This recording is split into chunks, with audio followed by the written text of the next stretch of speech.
Chapitre 2. De la captivité de l'émir au château royal d'Amboise jusqu'à sa libération.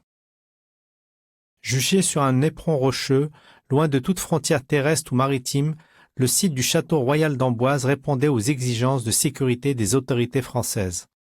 Il avait également l'avantage d'être situé à proximité de la capitale et des services ministériels, ce qui devait faciliter le contrôle et l'application des nouvelles directives d'isolement des prisonniers.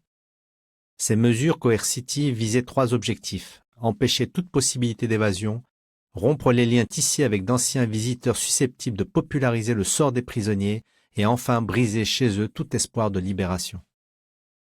Tout au long du trajet jusqu'à Amboise et malgré les directives du ministre Lamoricière d'éviter toute publicité, le convoi des Algériens fut salué sur son passage par la population et la presse s'empara de l'événement. L'enthousiasme fut également au rendez-vous à Amboise dont les autorités ont été informées du transfert dès la fin juillet. Plusieurs jours avant l'arrivée du convoi, les administrateurs de la ville avaient rédigé une lettre de bienvenue dithyrambique. « Grand émir, il y a déjà longtemps que la renommée a proclamé ton nom glorieux parmi nous. L'éclat qui t'entoure a brillé dans le monde entier. Sache donc bien que d'Amboise nous te tendons nos mains amies hospitalières et crois bien surtout que nous ferons tous nos efforts pour te faire oublier que tu es sur une terre étrangère. Ce sera pour nous un jour de fête, un jour à jamais mémorable, et nous puissions-nous être assez heureux pour mériter ton estime et tes sympathies. Si l'humanité n'en est pas absente, l'accueil des Amboisiens n'est cependant pas complètement désintéressé. La ville compte en effet bien tirer de nombreux avantages économiques de la présence dans ses murs de l'illustre captif, grâce notamment aux dépenses du château et l'accroissement prévisible des visiteurs de marque. La correspondance de l'époque entre la municipalité d'Amboise et la préfecture d'Indre-et-Loire illustre à la fois l'enthousiasme d'accueillir ces hôtes singuliers et les difficultés d'aménager le château pour les accueillir, eux, et la garnison militaire qui devait en assurer la surveillance. Si l'accueil des Amboisiens est chaleureux, qu'en est-il du lieu d'accueil?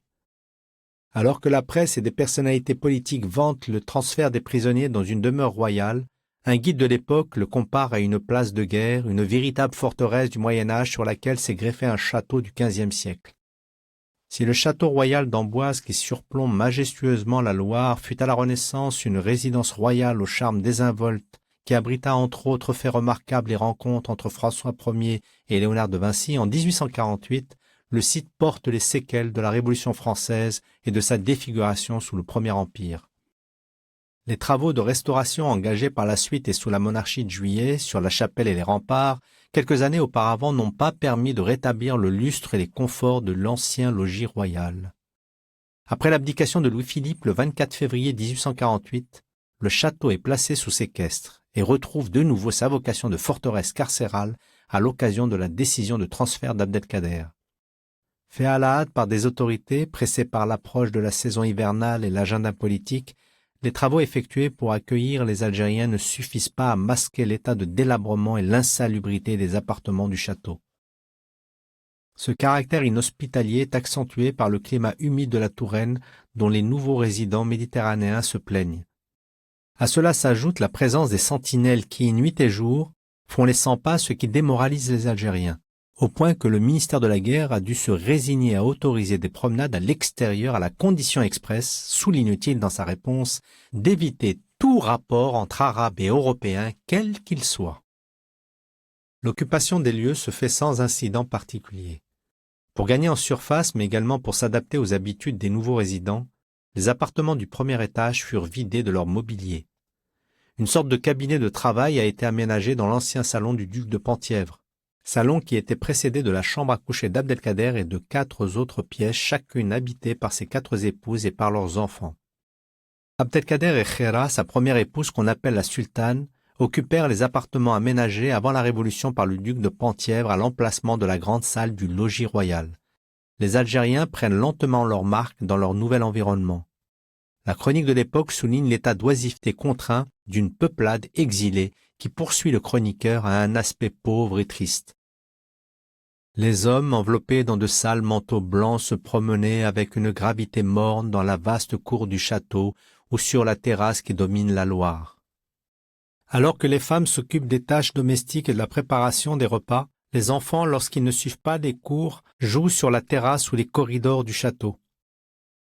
La plupart des hommes passent des journées entières accroupis, s'occupant comme ils le peuvent, certains fumant dans des coins sombres du château ou d'autres s'adonnant au dhikr à l'aide d'un rosaire, prières silencieuses assis sur des nattes posées au sol. Quant à Abdelkader, il se résigne à son sort, comme l'écrit dans une correspondance privée du printemps 1849 l'officier Boissonnet. En 2 mots, il est toujours ce que vous l'avez vu, noble, résigné et religieux. À Amboise comme à Pau, Abdelkader s'impose une gestion rigoureuse de ses journées, qui sont rythmées par les prières rituelles et la lecture. Outre ses obligations religieuses et la praxis spirituelle, Abdelkader partage avec ses compagnons des temps d'études et de commentaires des textes sacrés. Ces activités intellectuelles et spirituelles apportent à Abdelkader un équilibre mental que la captivité menace chaque jour un peu plus. La décision ministérielle d'isoler les Algériens explique en grande partie la multiplication de rumeurs et de contre-vérités sur leurs conditions de vie au cours de cette période. Ainsi, l'un des arguments des autorités consiste à nier le caractère carcéral du sort réservé à Abdelkader en le présentant comme un hôte et non comme un prisonnier, qui illustre bien cet extrait d'un discours public. Abdelkader est d'abord reçu en France dans le vieux palais de Henri IV, près de la gracieuse vallée de l'Adour, puis on lui donne pour résidence le magnifique château d'Amboise sur les bords enchantés de la Loire, dans le jardin même de la France. Sa famille tout entière est auprès de lui et les plus délicats égards lui sont prodigués. Voilà, messieurs, la captivité que nous lui avons faite. Ces manœuvres politiques et psychologiques des autorités sont accompagnées d'une campagne de presse calomnieuse.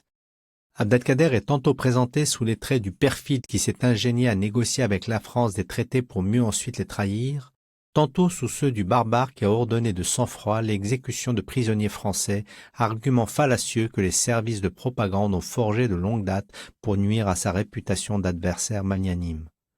Enfin, les allégations sur sa soumission et les insinuations sur sa duplicité complètent les charges de ce procès qui éloignent les chances d'une libération rapide. Les effets de la captivité et la calomnie dont leur chef est la cible principale atteignent également les prisonniers algériens, ce que pointent rapport après rapport les autorités sanitaires. Abdelkader l'affirme lui-même dans une lettre écrite au début de la période amboisienne. Ici, le climat nous fatigue extrêmement. Il nous use tous peu à peu. Nous ne pouvons plus y vivre sans mourir bientôt. Les médecins français qui nous visitent en sont convaincus, et cette appréhension leur fait souhaiter notre prompt départ. On sait par ailleurs qu'à Amboise, Abdelkader a souffert d'une névralgie faciale bénigne, mais suffisamment sérieuse pour inquiéter les autorités. Des échos de son état de santé parviennent à filtrer dans la presse. Le journal des débats, dans ses éditions des 10 et 13 juin 1850, informe ses lecteurs qu'Abdelkader est très gravement malade et qu'une consultation de médecin a eu lieu le 6 juin au château d'Amboise. Aucune lésion sévère n'est diagnostiquée, mais le médecin souligne que le patient est fort triste et très amaigri. Les rapports médicaux du service de santé donnent une idée précise des maladies dont souffrent les prisonniers algériens. Des cas de rachitisme chez les enfants, des infections scrofuleuses et colériques, des épidémies de grippe, des accès de fièvre typhoïde et le rhumatisme qui atteint les plus âgés, dont la mère d'Abdelkader, Lalla Zohra, mais aussi sa fille aînée handicapée.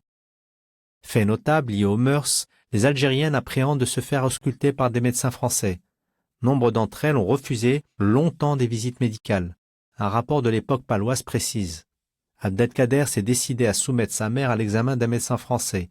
Il a fait demander le docteur Daran pour cette visite. Cette difficulté a été résolue par l'affectation à Amboise des sœurs hospitalières de la présentation de la Grande Bretèche, dont un rapport souligne qu'elles ont contribué au bon état sanitaire. L'allaitement des nourrissons a également été problématique. Quelques enfants n'ont dû leur survie qu'aux bons offices de nourrices françaises.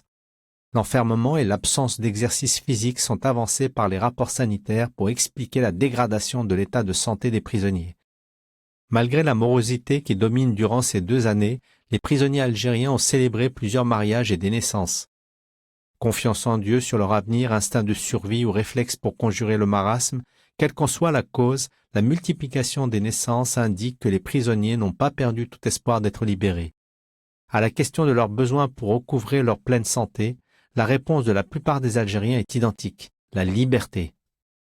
Après la visite d'inspection du docteur Alquier à la fin juin 1850 et en dépit des maux physiques dont il souffre, le rapport médical précise que les plaintes des Algériens n'ont porté que sur la privation de liberté.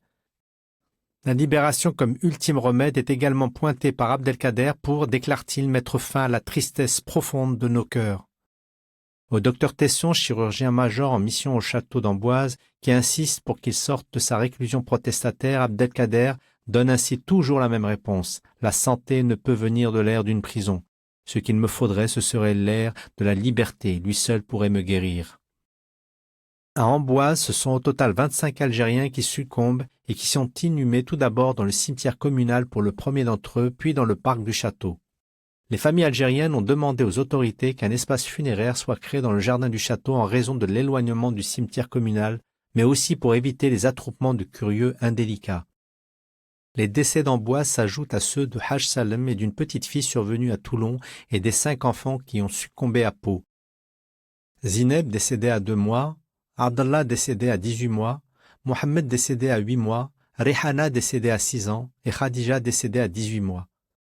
À l'issue des 5 années de captivité, c'est un peu plus d'un quart des prisonniers algériens qui sont décédés et inhumés en France. Plus que tout, la mort rappelle aux prisonniers leurs conditions d'exilés, car chaque décès ranime l'angoisse de mourir et d'être inhumé loin de la terre des ancêtres.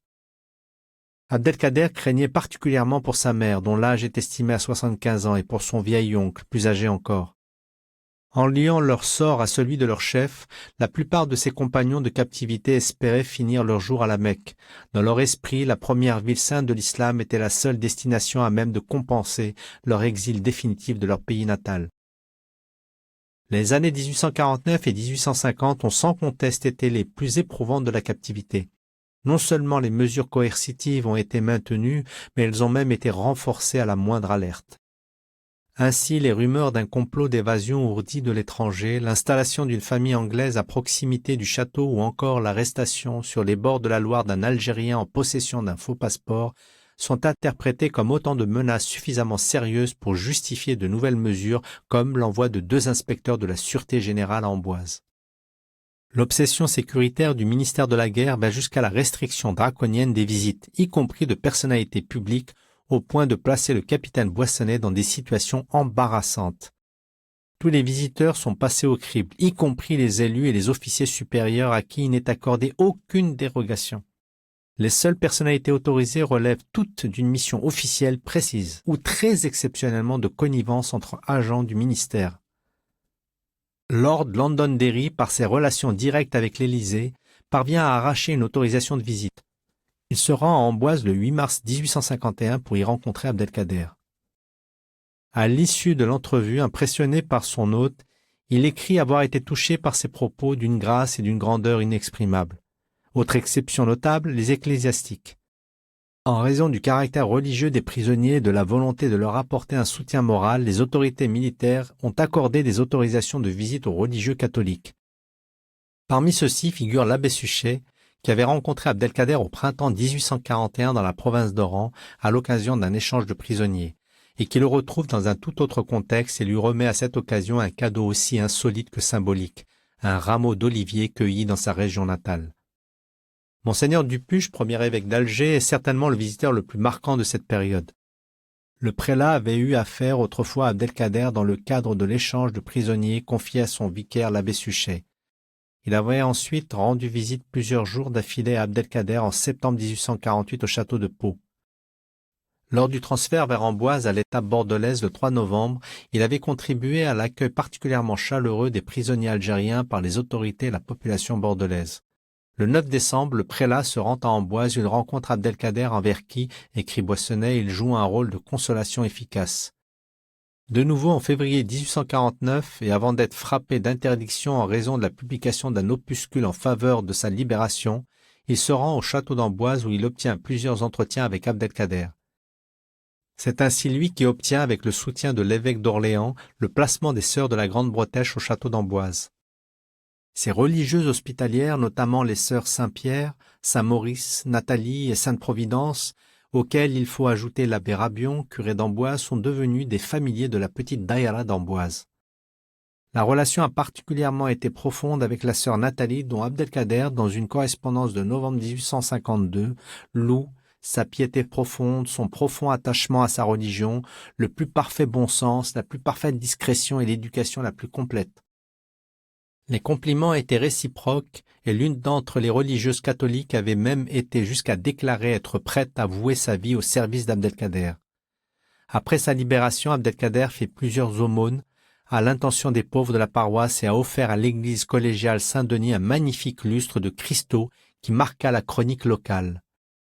Soulignons enfin la composition d'un poème élogieux au successeur de Saint-Martin, Monseigneur Morlot, archevêque de Tours, qu'il qualifie d'oint du Seigneur sur cette terre, qu'il avait eu l'occasion de rencontrer lors de sa visite à la cure après sa libération.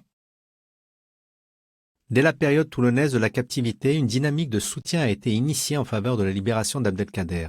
Elle s'est renforcée durant la période amboisienne. Monseigneur Dupuche, premier évêque d'Alger, publie au printemps 1849 un opuscule sous la forme d'un plaidoyer en faveur de la libération d'Abdelkader dédié au président de la République. Durant la période amboisienne, Victor Hugo démarche, en vain, le ministre de la Guerre pour une autorisation à visiter Abdelkader pour s'enquérir de son état. Depuis l'Angleterre, Lord Londonderry, qui a connu Louis-Napoléon Bonaparte durant son exil anglais, plaide la cause d'Abdelkader jusque dans l'enceinte du Parlement britannique. Le général Favier, héros de l'indépendance grecque, multiplie entre 1848 et 1850 les recours politiques en faveur de la libération d'Abdelkader pour réparer la faute d'honneur. Alexandre Dumas compare le sort réservé à Abdelkader à celui de Napoléon Ier. Comment les hommes qui nous gouvernent n'ont-ils pas songé que le château d'Amboise est le pendant de l'île Sainte-Hélène? Émile de Girardin, principal rédacteur du journal La Presse et figure emblématique du journalisme moderne, appelle depuis l'arrivée sur le sol français d'Abdelkader et jusqu'à la veille de sa libération au respect de la parole qui lui a été donnée pour réparer le parjure dont la France est rendue, selon lui, coupable. L'année 1851 commença comme les précédentes dans l'obsession sécuritaire. Comme la correspondance, étroitement surveillée et censurée, les promenades des prisonniers hors du château que les raisons sanitaires ont rendues nécessaires sont devenues restrictives, uniquement en voiture et sur l'île Saint-Jean afin de maintenir les prisonniers dans l'isolement le plus strict. Au début du printemps 1851, les choses commencent cependant à changer. Le motif, il faut le chercher à l'Élysée même. En effet, en dépit de l'hostilité toujours vive de la hiérarchie militaire et de ses proches conseillers, le président de la République Louis-Napoléon Bonaparte ne cache plus sa volonté de libérer Abdelkader. Début juin, des rumeurs sur la cessation de la captivité d'Abdelkader et de négociations avec les autorités ottomanes circulent dans la presse française. Quelques semaines plus tôt, Abdelkader reçut la visite de 2 agents du ministère de la Guerre, dont Ismaël Urbain, très proche du commandant Boissonnet et comme lui, indigénophile. Dès le lendemain de cette visite, Abdelkader accepte sa première promenade à l'extérieur du château, ce qu'il avait fermement refusé jusque-là. Seule une promesse de libération pour lui et ou pour ses compagnons peut expliquer le revirement d'Abdelkader et son changement d'attitude. À la même époque, de nouvelles consignes sont données pour préparer et encadrer dans leurs moindres détails les promenades extérieures. Pour la première sortie à l'extérieur, le cortège se rend sur le site de Chenonceau.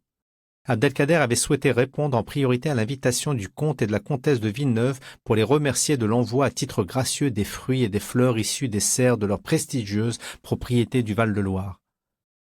À partir de cette période, tous les jeudis, Abdelkader répondit aux invitations de châtelains, notamment à Chaumont, Chenonceau, Saint-Ouen, Chargé et à Fontaine. Les promenades se faisaient en voiture, dont la marche était fermée par un piquet de cavalerie. À son passage, les postes, écrit un témoin, sortaient, présentaient les armes et battaient au champ. Parmi les personnalités locales rencontrées, signalons Alfred Duplessis, avocat de profession et président de la Société des sciences et lettres de Blois, qui fut à plusieurs reprises reçu par Abdelkader à Amboise et qui le reçut à son tour dans sa propriété des bords de Loire. Intrigué par le passage fracassant d'une locomotive à vapeur, Abdelkader s'est rendu à la gare de Limeray où le chef de gare, M. Camille Pic-Paris, présenta avec force de détail le puissant mécanisme du prodige du siècle. Une autre visite exceptionnelle va marquer les annales bien qu'elle n'ait été connue que très tardivement. Au printemps 1851, la Commission des monuments historiques sélectionne les meilleurs daguerréotypistes du pays dans le cadre de la mission héliographique afin d'inventorier une liste de hauts lieux mémoriels du patrimoine monumental ancien de la France. C'est dans ce cadre officiel qu'en juillet 1851, le daguerréotypiste Gustave Legray, pionnier majeur de la photographie, se rend au château d'Amboise en compagnie de son ami et élève Auguste Mestral, également sélectionné par la commission. Legray n'a pas limité sa mission au seul monument, mais il prend l'initiative de portraiturer Abdelkader dont la popularité et la représentation entre figures bibliques et héros épiques ont probablement motivé la démarche du photographe. Depuis 1848, plusieurs artistes avaient déjà sollicité les autorités pour portraiturer le prisonnier algérien. Rejet catégorique de l'administration, mais également du principal intéressé qui, comme pour son refus des promenades, ne veut pas se donner en pâture à une indiscrète curiosité, souligne Boissonnet. À l'évidence, le caractère officiel de la mission, les monuments historiques, qui sont alors rattachés au ministère de l'Intérieur, a certainement rassuré le commandant supérieur du château, sans l'autorisation duquel rien n'eût été possible. Peut-être aussi le Grès a-t-il su amadouer ses hôtes en exhibant un portrait photographique qu'il a réalisé 2 ans plus tôt de Louis-Napoléon Bonaparte au lendemain de son élection à la présidence de la République. Un argument de poids pour Abdelkader qui accepte le principe d'être photographié pour la première fois. C'est donc dans le cadre du château des Valois, un jour ensoleillé aux alentours du 15 juillet 1851, qu'Abdelkader, accompagné du commandant supérieur du château Boissonnet et du lieutenant d'état-major des places Milliers, s'installe sur une terrasse de la façade nord donnant sur la Loire. La prise de vue a très probablement été réalisée au niveau d'un pavillon disparu depuis qui surmontait la tour des Minimes et qui renfermait le cabinet de travail et de lecture d'Abdelkader. Sur les 2 versions de la photographie, assis et debout, Abdelkader se tient à l'angle de 2 ensembles architecturaux. Le fait que ce portrait photographique, qui plus est réalisé par une figure majeure des débuts de la photographie, donne un caractère historique à cet événement. Le portrait debout a servi l'année suivante au peintre Ange Tissier pour réaliser une série de portraits d'Abdelkader. En France, le bras de fer entre la présidence et le Parlement s'aggrave au cours de l'année 1851. La crise constitutionnelle débouche sur le coup d'État du 2 décembre 1851, la dissolution de l'Assemblée nationale et le renforcement du pouvoir présidentiel. Régulièrement informé de la situation politique du pays, Abdelkader sait que sa libération n'est plus qu'une question de temps. 1 an plus tard, la France s'apprête à changer de régime. Celui qui est en phase d'être sacré sous le nom de Napoléon III effectue un tour de France qu'il veut conclure par un geste symbolique fort. Passant par la Touraine, il prévoit de faire un détour par le château d'Amboise. Le futur empereur est accompagné de quelques ministres, dont son ministre de la guerre, le général Saint-Arnaud, qui jusqu'au bout est resté opposé à cette décision, tout comme la plupart des officiers supérieurs. C'est en chemin de fer que le cortège impérial quitte la ville de Tours pour Amboise. Les villes de Montlouis, Vouvray, Vernoux ou Noisy sont vite traversées. Leurs habitants alignés sur la voie ferrée ovationnent celui qui est déjà dans l'esprit de beaucoup l'empereur. L'accueil à Amboise, pavoisé pour la circonstance, est solennel, et la foule nombreuse. Après les discours du curé et du maire de la ville, Louis-Napoléon Bonaparte monte à bord d'une voiture disposée au bas de la gare qui prend la direction du château d'Amboise. Parce qu'une visite présidentielle ne s'improvise pas, le commandant Boissonnet a été informé suffisamment à l'avance, tout comme les Algériens. Le Moniteur du Loiret, bien au fait de l'événement, donne quelques détails anecdotiques. Au moment où le président est arrivé à Amboise et pendant la réception qui a lieu à la gare, Abdelkader était sur la terrasse du château qui lui sert de résidence. Avec une lorgnette d'approche, il tentait de distinguer les mouvements du cortège. Mustapha, un de ses officiers et plusieurs personnes de sa maison étaient également fort appliqués à observer le convoi présidentiel. Une fois le cortège à proximité du château, l'émir, accompagné de quelques proches, se rendirent à l'étage inférieur. Louis-Napoléon, suivi du général de Saint-Arnaud, d'Achille Fould, de Jules Baroche, de Jean Binot, du général Roguet, du colonel Fleury et de plusieurs autres officiers pénétrèrent dans le salon de la rotonde où devait avoir lieu l'entrevue. En voyant Abdelkader apparaître dans le salon, Louis-Napoléon Bonaparte se leva, le salua et prononça cette simple phrase. « Abdelkader, je viens vous annoncer votre mise en liberté. » Puis il tendit une feuille de papier au commandant Boissonnet ému pour en traduire le contenu. Abdelkader rendit ensuite solennellement hommage à son libérateur pour, écrira plus tard Émile Ollivier, avoir honoré la parole que d'autres m'avaient donnée et n'ont pas tenue. Il présenta ensuite au prince-président sa mère, la Zohra, qui témoigna de sa profonde gratitude. La visite au château ne dura que 3/4 d'heure, mais elle remplit les colonnes de la presse qui en fit ses choux gras mélangeant témoignages directs, oui-dire sans fondement réel et propagande.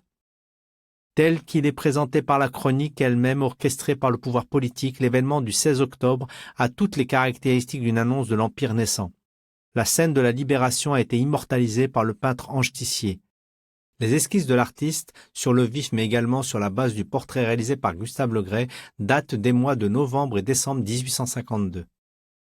Un premier portrait peint d'Abdelkader a été exposé au salon de 1853, mais l'œuvre principale n'a été présentée au public qu'au salon de 1861. Le peintre immortalisa l'expression de sérénité et la posture hiératique du chef algérien qui est placé au centre de la composition. Alors que l'entrevue eut lieu dans le salon de la Rotonde, le peintre préféra la remplacer par la galerie d'Aumale pour sa composition. Selon le même procédé qui mêle esthétique et politique, l'embonpoint d'Abdelkader, tel qu'il apparaît sur le tableau, contredit la réalité des rapports sanitaires, ce qui rappelle que l'art officiel est un moyen commode pour embellir la réalité.